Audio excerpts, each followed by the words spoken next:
3 చేపలు. ఒక నది ఒడ్డున, అదే నదికి అనుసంధానంగా ఒక పెద్ద రిజర్వాయర్ ఉండేది.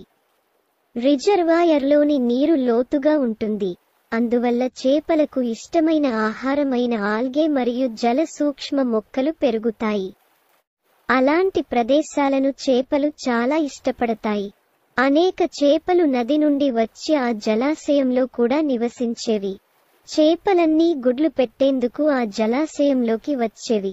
దాని చుట్టూ పొడవైన గడ్డి మరియు పొదలు ఉన్నందున ఆ జలాశయం సులభంగా కనిపించదు. అందులో 3 చేపల గుంపు నివసించేది. వారి స్వభావాలు భిన్నంగా ఉండేవి. రాబోయే సంక్షోభం సంకేతాలను గుర్తించిన వెంటనే సంక్షోభాన్ని నివారించడానికి చర్యలు తీసుకోవాలని అన్నా విశ్వసించారు. సంక్షోభం వచ్చినప్పుడే తప్పించుకోవడానికి ప్రయత్నించు అని ప్రత్యు చెప్పేది. సంక్షోభాన్ని నివారించడానికి లేదా నివారించడానికి ప్రయత్నించడంలో అర్థం లేదని, ఏది జరగాలో అది జరుగుతుందని ఎడ్డీ అభిప్రాయపడ్డారు. ఒకరోజు సాయంత్రం మత్స్యకారులు నదిలో చేపలు పట్టుకుని ఇంటికి తిరిగి వస్తున్నారు. వారి వలలో చాలా తక్కువ చేపలు చిక్కాయి. అందుకే వారి ముఖాలు విచారంగా ఉన్నాయి. అప్పుడే చేపలు తినే పక్షుల గుంపు పొదల మీదుగా ఎగురుతూ కనిపించింది. అందరి నోళ్లలో చేపలు ఇరుక్కుపోయాయి. వారు షాక్ అయ్యారు. ఒకడు ఊహించాడు, అబ్బాయిలు, పొదల వెనుక నదికి అనుసంధానించబడిన రిజర్వాయర్ ఉన్నట్లు అనిపిస్తుంది. అక్కడ చాలా చేపలు పెరుగుతున్నాయి.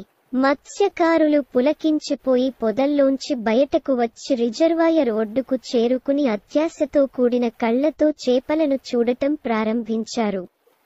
ఒక మత్స్యకారుడు, ఆహా, ఈ రిజర్వాయర్ చేపలతో నిండి ఉంది. ఈ రోజు వరకు మాకు దాని గురించి తెలియదు.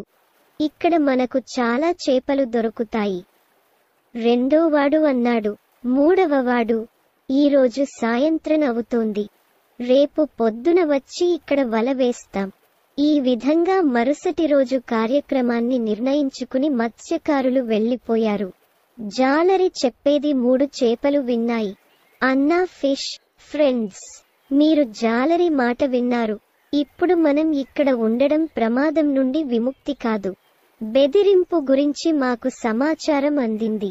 ఒకరి ప్రాణాలను కాపాడేందుకు సకాలంలో చర్యలు తీసుకోవాలి. ప్రస్తుతం ఈ రిజర్వాయర్ను వదిలి కాలువ ద్వారా నదికి వెళ్తున్నాను. ఆ తర్వాత మత్స్యకారులు ఉదయాన్నే వచ్చి నా సహాయంతో వలలు విసరాలి. అప్పటి వరకు నేను చాలా దూరం తిరుగుతూ ఉంటాను. చేపా, నువ్వు వెళ్ళాలనుకుంటే వెళ్ళు, నేను రావడం లేదు. ఇప్పుడు ఆపద ఎక్కడిది? ఇంత ఆందోళన చెందాల్సిన అవసరం ఉంది. బహుశా సంక్షోభం రాకపోవచ్చు. ఇక్కడికి వచ్చే మత్స్యకారుల షెడ్యూల్ రద్దు చేయబడవచ్చు. రాత్రి సమయంలో వారి వలలను ఎలుకలు కొరికే అవకాశం ఉంది. వారి కాలనీలో అగ్ని ప్రమాదం జరగాలి.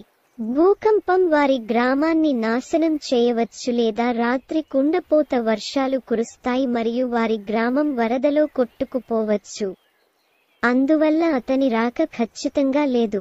ఆయన రాగానే ఆలోచిస్తాం. బహుశా నేను వారి ఉచ్చులో చిక్కుకోలేను. ఎడ్డీ తన విధిలేని ప్రకటన చేశాడు. పారిపోతే సంపాదించేది ఏమీ లేదు. మత్స్యకారులు రావాలనుకుంటే వస్తారు. ట్రాప్లో పడాలనుకుంటే ట్రాప్లో పడతాం. మీరు చనిపోవాలని నిర్ణయించుకుంటే అప్పుడు ఏమి చేయాలి? దీంతో అన్నా ఆ క్షణంలోనే అక్కడి నుంచి వెళ్లిపోయాడు. ప్రత్యు, ఎడ్డీ రిజర్వాయర్లోనే ఉండిపోయారు.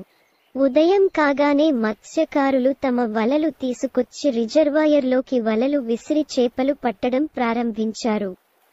ప్రత్యు సంక్షోభం రావడాన్ని చూసినప్పుడు అతను తన జీవితాన్ని ఎలా కాపాడుకోవాలో ఆలోచించడం ప్రారంభించాడు. అతని మెదడు వేగంగా పనిచేయడం ప్రారంభించింది. దాక్కోవడానికి సమీపంలో ఖాళీ స్థలం లేదు. అప్పుడు ఆ రిజర్వాయర్లో చనిపోయిన ఓటర్ శవం చాలాసేపు తేలుతున్న సంగతి అతనికి గుర్తుకు వచ్చింది. ఆమె అతనిని రక్షించడానికి ఉపయోగపడుతుంది. ఇప్పటికీ అతనికి మృతదేహం కనిపించింది. శవం కుళ్ళిపోవడం ప్రారంభించింది. ప్రత్యు శవం పొట్టలోకి ప్రవేశించి కుళ్ళిన శవం కుళ్ళిపోయి బయటకు వచ్చింది. కొద్దిసేపటికే ప్రత్యు మత్స్యకారుల వలలో చిక్కుకుంది. మత్స్యకారుడు తన వలను లాగి చేపలను తిరిగి ఒడ్డుకు విసిరాడు. మిగిలిన చేపలు నొప్పితో మెలికలు తిరగడం ప్రారంభించాయి. కాని ప్రత్యు ఊపిరి బిగబట్టి చచ్చిపోయిన చేపలా పడి ఉంది. మత్స్యకారుడు తెగులు గురించి తెలుసుకున్నాడు మరియు చేపలను చూడటం ప్రారంభించాడు. కదలకుండా పడి ఉన్న ప్రత్యుని ఎత్తుకుని ముక్కున వేలేసుకున్నాడు. అక్!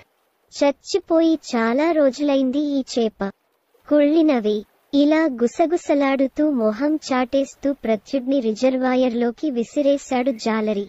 ప్రత్యు తన తెలివితేటలను ఉపయోగించి సంక్షోభం నుండి తప్పించుకోవడంలో విజయం సాధించింది. నీటిలో పడిన వెంటనే డైవ్ చేసి సురక్షిత లోతుకు చేరుకుని ప్రాణాలను కాపాడుకున్నాడు. మరో మత్స్యకారుడి వలలో ఎడ్డీ కూడా చిక్కుకుని డబ్బాలో వేశారు. విధిపై ఆధారపడిన ఎడ్డీ అదే బుట్టలో ఉన్న చేపల మాదిరిగానే వేదనతో ప్రాణాలను వదులుకుంది. గుణపాఠం: విధిని ఆశ్రయించి తీరిక లేకుండా కూర్చునే వారికి సర్వనాశనం ఖాయం.